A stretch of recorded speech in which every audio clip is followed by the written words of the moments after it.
Live from KMOV, News 4 is covering breaking news. They killed that baby in cold blood. Yes.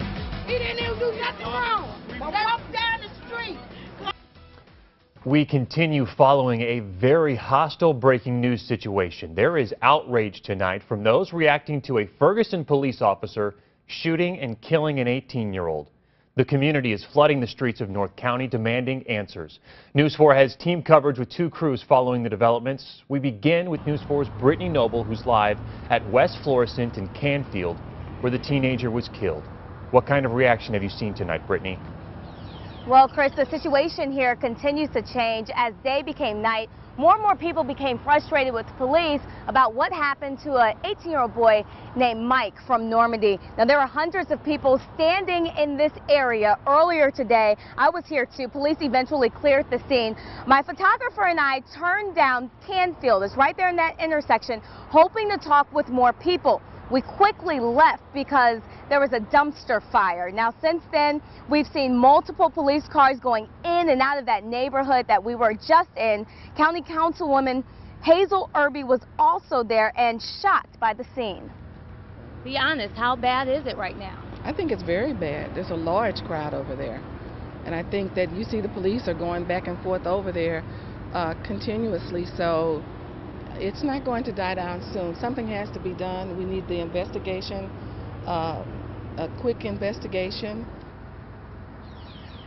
There are lots of county police cars here, but it is the job of Ferguson to control the crowds in the neighborhoods.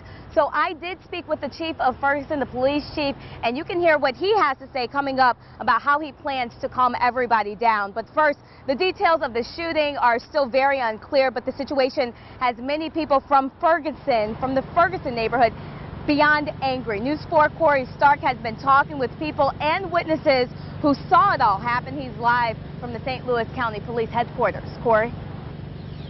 Yeah, Brittany, well, as you showed us, this shooting, this situation has sent a shockwave through an entire community. Now, earlier, Ferguson police did confirm that one of their officers did shoot and kill the teenager, as you mentioned, named Mike.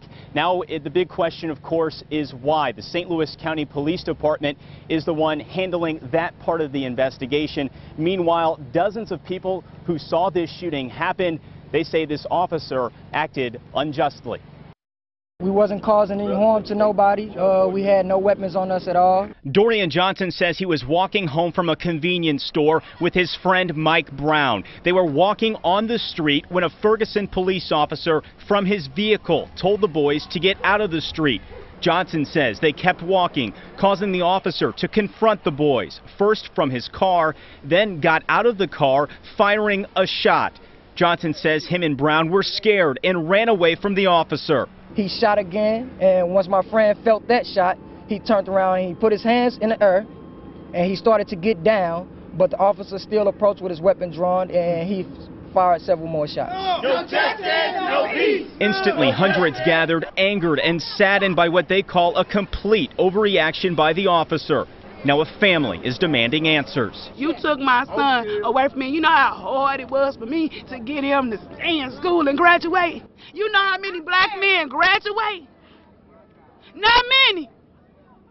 Because you bring them down to this type of level where they feel like I don't got nothing to live for anyway. They're going to try to take me out anyway.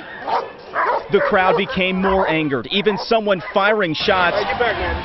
No one was hurt. Meanwhile, Brown's body laid in the street for hours. The shots that were being fired were very close to that scene, so we needed to make sure that the crime scene was safe. That's why we called for the additional officers so that we could safely, without conflict, move everyone back far enough. Ferguson Police Chief Tom Jackson says the St. Louis County Police Department is handling the investigation into the officer shooting and says as standard procedure, the officer has been put on paid administrative leave. We do want this investigated fully, and that's why we asked for the outside help to do that.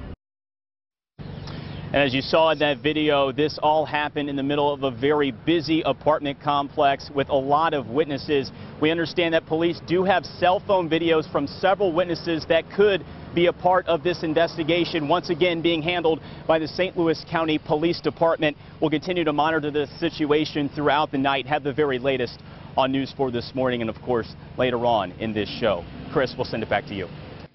And the NAACP of St. Louis County says they're launching an independent investigation into this shooting, and they're asking the FBI to step in and help. Esther Haywood sat down with us this evening to express her concerns about what happened today. She tells us the young man may have stolen cigarettes from a nearby convenience store, and he was unarmed when he was shot. When he ran, they shot him.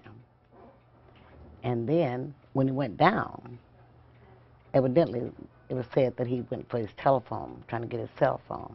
And that's when he was shot 9 times. It's a frightening thing to think about what might be happening behind this. We want to make this very clear. Police investigators haven't told us yet why the officer fired on the 18-year-old or how many times he was shot or if he was armed. Haywood insists the NAACP will do everything in their power to get the details related to this shooting from Ferguson Police and St. Louis County Police. Now, to wrap it all up, here's what we know. Around noon today, a Ferguson police officer shot and killed an 18-year-old on West Florissant Avenue. The incident brought large crowds to the area, prompting a heavy police presence with 15 departments to control the scene. The St. Louis County Police Department is now in charge of the shooting investigation. We'll continue our team coverage throughout this show, and we'll bring you any developments on air and online as we get them. And remember, you can find all the details of this investigation anytime on our KMOV mobile app.